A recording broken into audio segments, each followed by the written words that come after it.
Je demande, hein, Emmanuel Keita, oh. Emmanuel Keita, oh. Emmanuel Keita, c'est quoi? Hein? C'est quoi? On doit regarder quoi? Le sapin, oh, c'est autre sapin, on doit regarder. Hein? Chi! Emmanuel Keita, oh. C'est quoi ça? What is it? Même le sapin, même, il n'est pas bien décoré. C'est autre chose qui est bien décoré. C'est quoi? Emmanuel Keita, oh, nos maris sont mariés. Toi, tu viens troubler les gens comme ça. Après, quand je vous dis, il y a trop de femmes de nuit sur Instagram. Oh non, j'ai menti. Voilà ça qui est là. Toi, tu es là, tu achètes même une panoplie de savon comme ça. Le lendemain, tu ne vois même plus le savon en question. Tu dis, ah, ce sont des photos comme ça, on tombe dessus.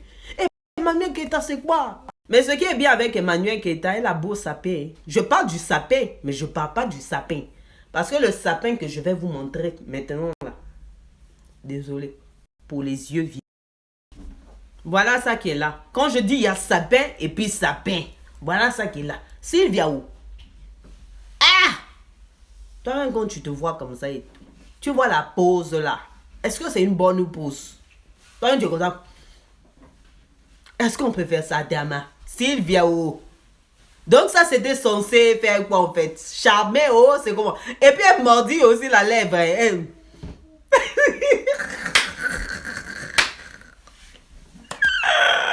Sylvia, pardon, faut aller mettre pyjama, c'est mieux, tu as décoré le sapin, parce que ça la même. Même à la piscine, ça c'est quoi? C'est du glamour ou du glamouroir? L'histoire de Penola Lawson. Donc Penola Lawson vient de vivre quand même un drame. Ça, j'appelle ça drame parce que perdre la vie des êtres chers, c'est très compliqué. Donc c'est une femme en fait qui ne désirait pas avoir des gosses dans sa vie. Elle a eu la chance et la bénédiction de porter dans ses entrailles des jumeaux. Donc ça a été une période très très très difficile pour elle parce qu'elle s'est posé beaucoup de questions. Est-ce qu'elle va tenir? Est-ce qu'elle va pouvoir gérer? Est-ce que ça serait une bonne mère? En fait, les questions qui faisaient en sorte qu'elle ne veuille pas porter des enfants la hantaient, en fait. Donc ça a été un moment un peu de dépression pour elle. Et malheureusement, elle a perdu ses gosses. Donc, sincèrement, c'est très difficile. Déjà, qu'une personne ne veut pas d'enfant, par la suite tombe enceinte sans le désirer et se met à s'habituer à cette grossesse et perd les enfants. C'est très, très, très, très, très, très, très, très, très, très compliqué en fait. Donc, je lui souhaite vraiment le bonheur et... après, je me dis peut-être que elle n'était pas assez prête d'être maman, qu'elle ne culpabilise surtout pas pour ça.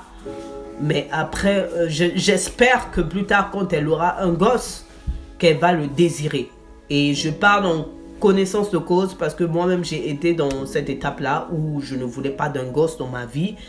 Et mon enfant, je l'ai vraiment désiré. Voilà pourquoi je suis épanouie avec mon enfant. Mais je la comprends quand même.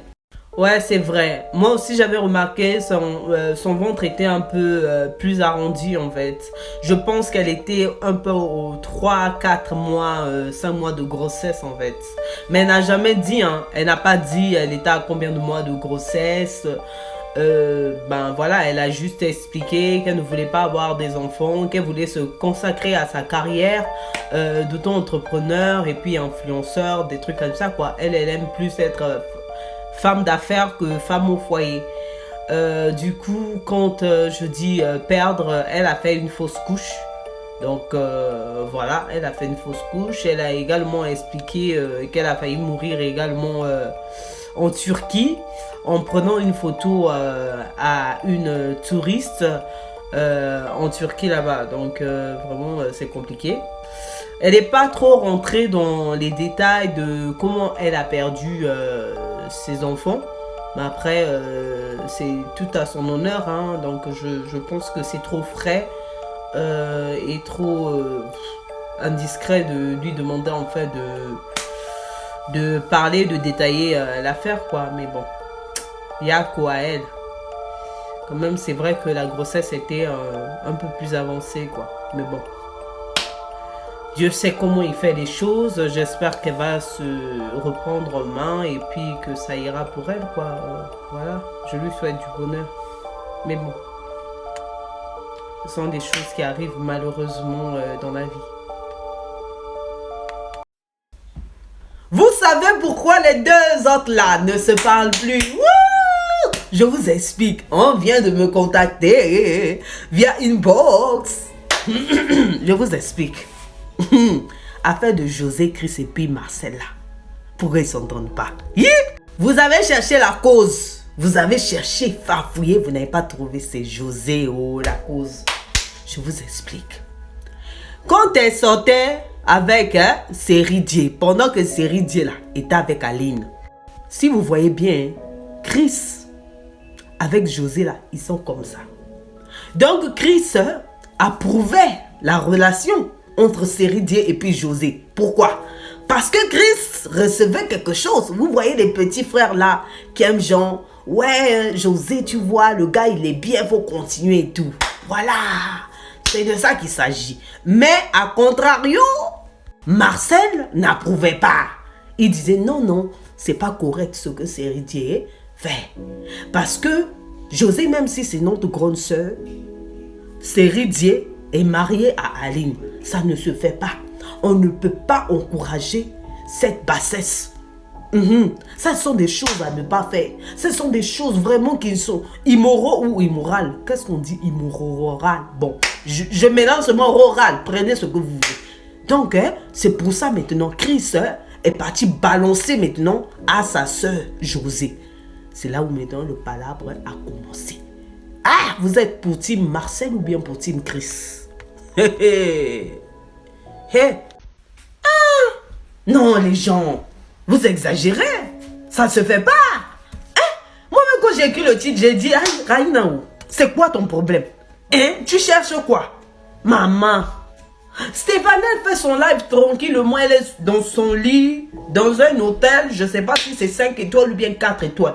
Elle dit, pardon, venez en live. Venez me poser des questions, maman.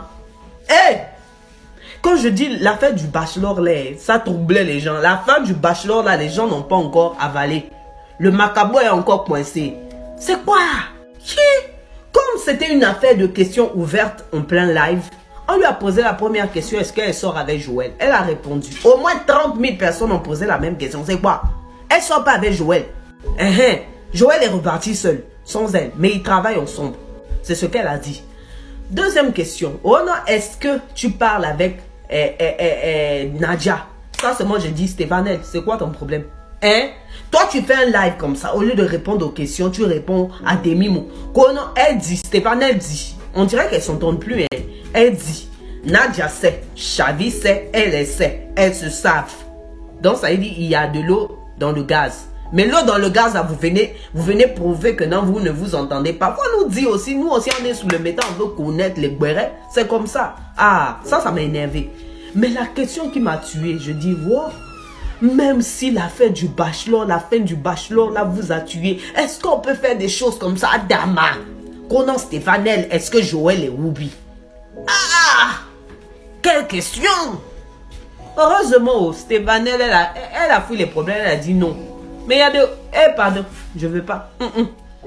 Laissez-moi, je préfère couper la vidéo avant qu'il ne soit trop tard. Parce que ma bouche parle.